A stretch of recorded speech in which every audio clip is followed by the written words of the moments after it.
Welcome to the Cornell Cooperative Extension Dairy Herd Health Troubleshooting Podcast, a podcast series focused on how to go about looking into health issues on a dairy. Each episode will discuss a different area on the dairy where herd health can be impacted. This series has less to do with providing answers to problems. We'll be talking about how to be more successful in your investigations. Hello, and welcome to Troubleshooting Herd Health Issues on Your Dairy podcast. Today, we're focusing on the mobility of the herd and prevention of and attention to lameness in the herd. I am Betsy Hicks, Regional Dairy Specialist in the South Central New York region, and I'm joined by Lindsay Ferlito, Regional Dairy Specialist in the North Country of New York. Topics we'll cover in this episode include ideas related to tracking lameness, identifying lameness types and differences between pens, examining protocols and treatments, and looking a little bit at cull rates and reasons. So to start off with, Lindsay, let's talk about lame cows and lameness as a scale rather than a yes-no option. Thanks, Betsy. So yeah, in reality, lameness is a scale, and it's a sliding scale, and there's minute changes that can occur in their gait that can clue producers in to the start of lameness and give us an idea of whether these cows are slightly lame or really lame. Generally, in the industry, we use either a 3-point scale or a 5-point scale, so 1, 2, 3, or 1, 2, 3, 4, 5. But ultimately, these scales can both be summarized to then categorize cows as either sound, mildly lame, or severely lame. A lot of times through our work with Extension, when we're discussing lameness with producers, they really focus on those severely lame cows. So when we go to a farm and we ask producers, what is your current lameness rate? They usually say a couple percent. So we usually have an idea that they're probably focusing on those severely lame cows, the ones that need immediate attention. So it makes sense that those are the ones that they're thinking of when we ask them that question. But we want to make sure that we're accounting for all clinically lame cows, including those that are considered only mildly lame. One of these reasons is because overall lameness is one of the costliest issues for dairies. Cases can cost anywhere from $90 a case upwards of $500 a case when we're factoring in lost milk, treatment costs, and other repercussions like repro and overall health. So it's also important to consider that it's an obvious animal welfare concern. It's a visual issue. Anyone can see when a cow is severely lame that she looks like she's in pain. So it's definitely an issue that we want to address, and we want to try to address it as soon as possible so that we can prevent these animals from moving from that mildly lame category into that severely lame category. Yeah, absolutely. I agree with all those things, Lindsay. I mean, a lot of times I have farms say, oh, I only have a couple lame cows. But when we really dive down into it and they realize that it's a scale, that's when we start to make some strides towards correcting a problem. So when I start to work with farms and we realize there's, some lameness going on. So the first thing we start to look at is, okay, what is it today and what has it been? So today, what's the current situation? How does it compare to usual rates throughout the season? So obviously, if you don't have records, it can be a more difficult task to examine. But if you do keep records, setting aside time to pull them all together and really dive into what the herd's foot health is over time or over a year or annual or whatever, that time can be really revealing to where our issues are. So one thing I might look at when I'm diving into this with a farm is, are there usually spikes or dips in lameness during certain months? So a lot of times in Extension, when we work with dairies with lameness, people know they'll find more warts in one season or digital dermatitis in one season rather than another, or more abscesses or whatever the case may be. So identifying which problem is the issue and when can be a key to honing in on how to fix it. We're going to talk a little bit more about footbath protocols in a bit, but I want people to pay attention to footbath protocols too. And so do those protocols change according to needs?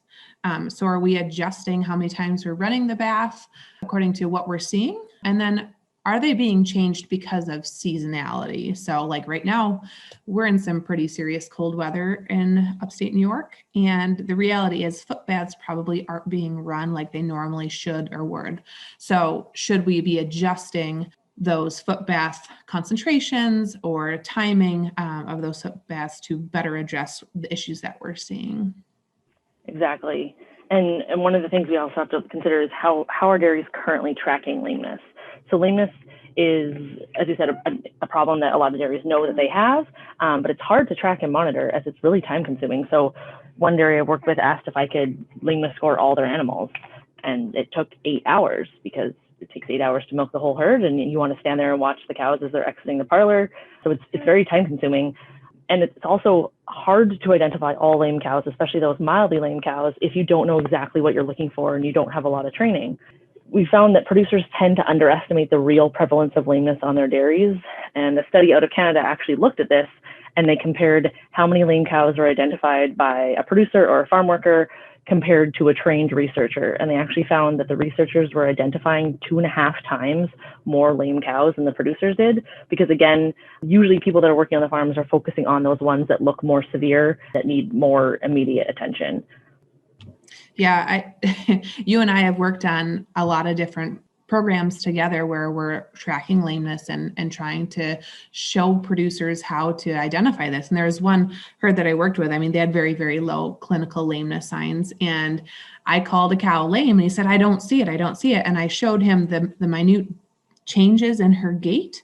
And sure enough, within 2 days, that cow had to have attention looked at her. So, I mean, it is those small changes, and the better we can show our farms what to look for, I think the more they'll pick up on, but they're still really underestimating what they see. Yeah.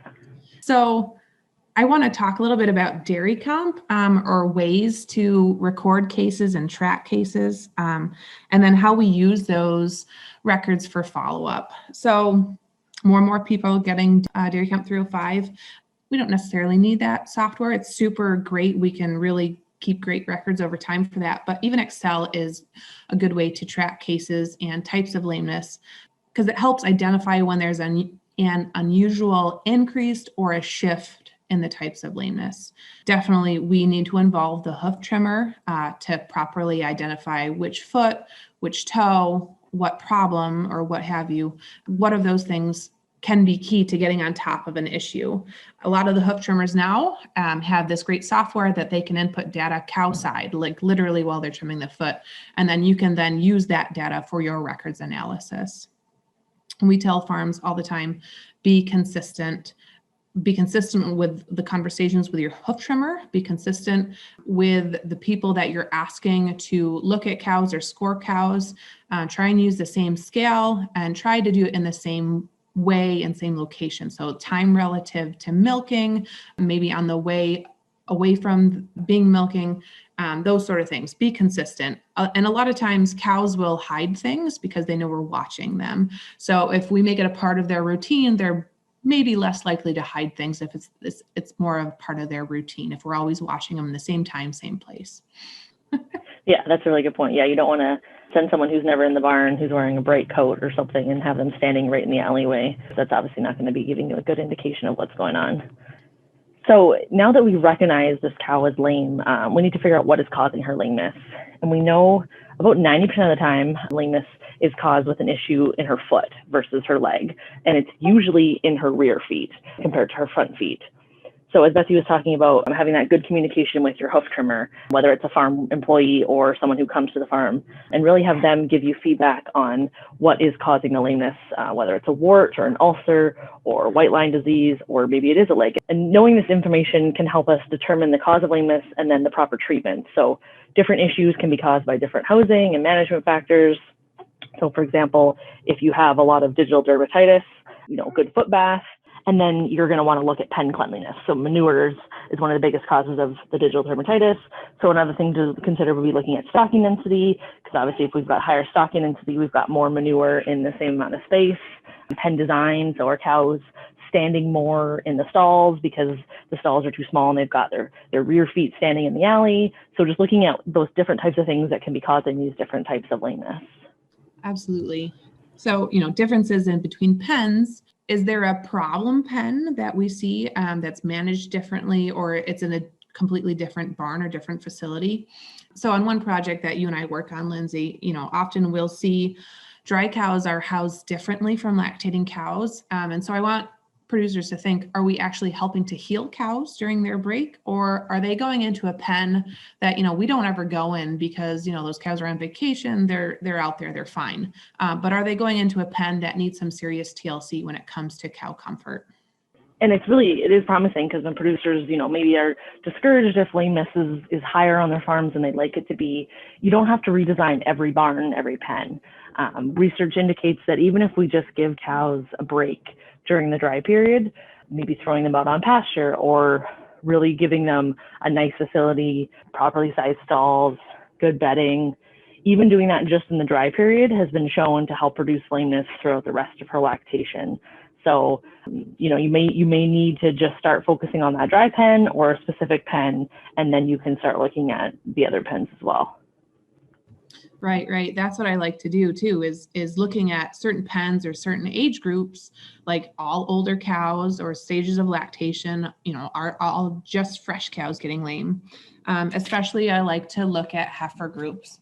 So with digital dermatitis especially, is there a certain group where heifers are starting to get warts that we can intervene sooner to help keep foot health where it should be?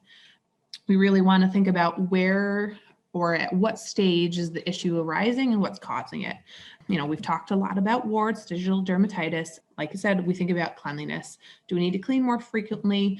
And undercrowd, maybe there's narrow alleyways and we can't clean more frequently. So in that situation, we do need to undercrowd, right, to alleviate it, because we're not going to do some other things. But then, even with pasture-based systems, are we making cows walk across uneven or rough ground or rough concrete or laneways that have lots of stones? So, we really need to find where this issue is the cause, right? Do they have to cross a laneway with a mud problem? Are we making feet softer than they should? Identifying where the problem starts has to be part of the solution. Definitely. You talked a little bit about keeping records for lameness using Dairy Comp or Excel or paper records, anything where you're keeping track of lameness. Farms that also really have lameness treatment and prevention protocols, an idea of how you're planning on treating those animals and how you're planning on preventing lameness. One of the key aspects of prevention is hoof trimming. So regularly looking at our cows, at their feet. So who does the trimming on the farm and how often are cows seen are two of the biggest factors relating to hoof trimming. So we want to make sure that the hoof trimmer is obviously trained and knows what they're looking for, and that you have that communication with them like we mentioned.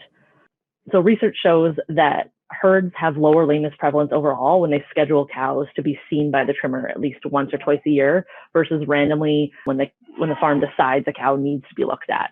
So making sure that we're scheduling those trims, she gets looked at regardless of whether she needs it, because then we can be picking up on those small changes, like we said, and hopefully catching those cases of lameness earlier before it becomes more of a problem.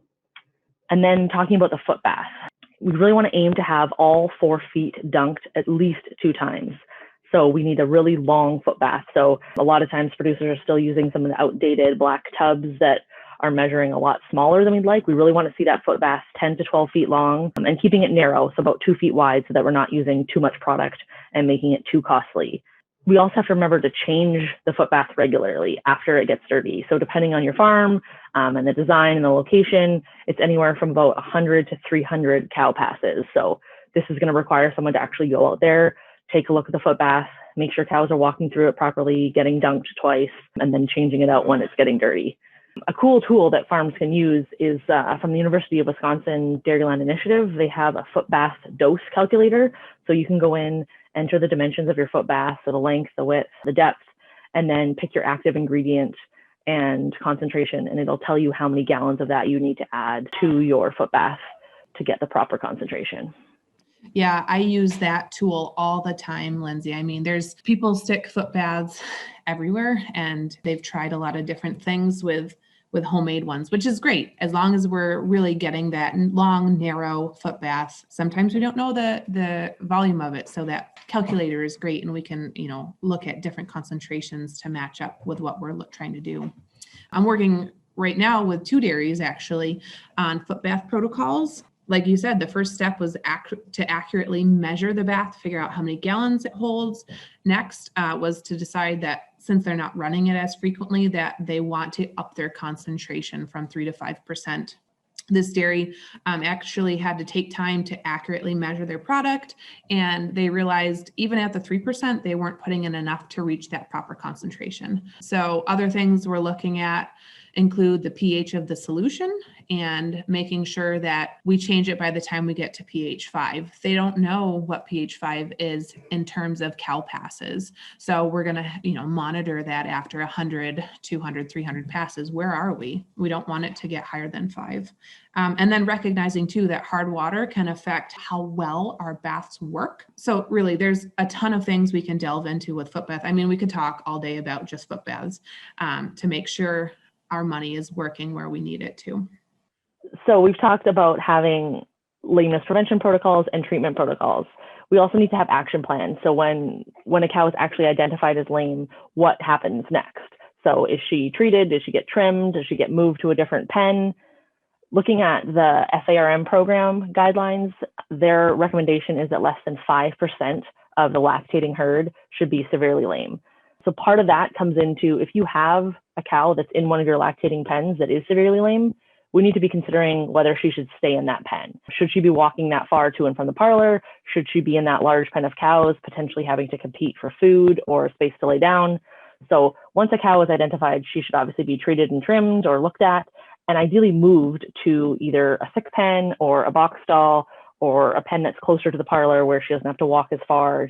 She can get more of that, a little bit more observation to make sure that she's recovering. Yeah, absolutely. We have to watch these girls. I mean, a lot of the cost with a lameness case is associated with milk loss. So if she's really having to use a lot of energy to expend just to get to the parlor 3 times a day, I mean, that's going to make that cost of that case go up. So at the end of the day, we have a cull rate on a dairy farm, and we have reasons that usually we attach to why a cow was culled. And I think, one of the last points that we wanted to make is knowing our cull rates and reasons, knowing the reasons especially helps drive discussions on how we want to manage very lame cows. And, maybe cow farms should be culling higher. So what I'm getting at is, I guess I want farms to identify if lameness is a secondary reason for culling.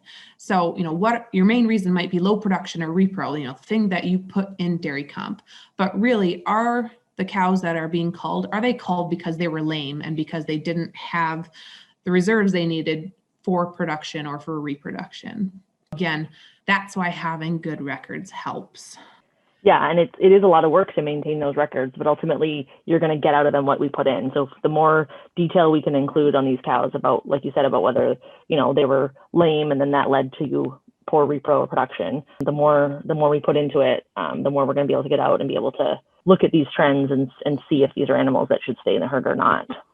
So really, lameness is something that needs to continually be managed. It's not something that we can just kind of set it and forget it. These protocols need to regularly be updated and looked at, and make sure, like Betsy said, we're looking at those trends to see if we're having any spikes or changes from season to season or pen to pen. So really continually managing and observing lameness on your farm. So as a dairy, if you want more information or help with identifying lame cows on your farm, please reach out to your CCE dairy specialist, and we can come out to your dairy and take a look and hopefully help you out. Thanks for listening to this Herd Health Troubleshooting episode. You can find more episodes like this one on the CCE Dairy Educator channel on SoundCloud or on the ProDairy website, along with many other resources.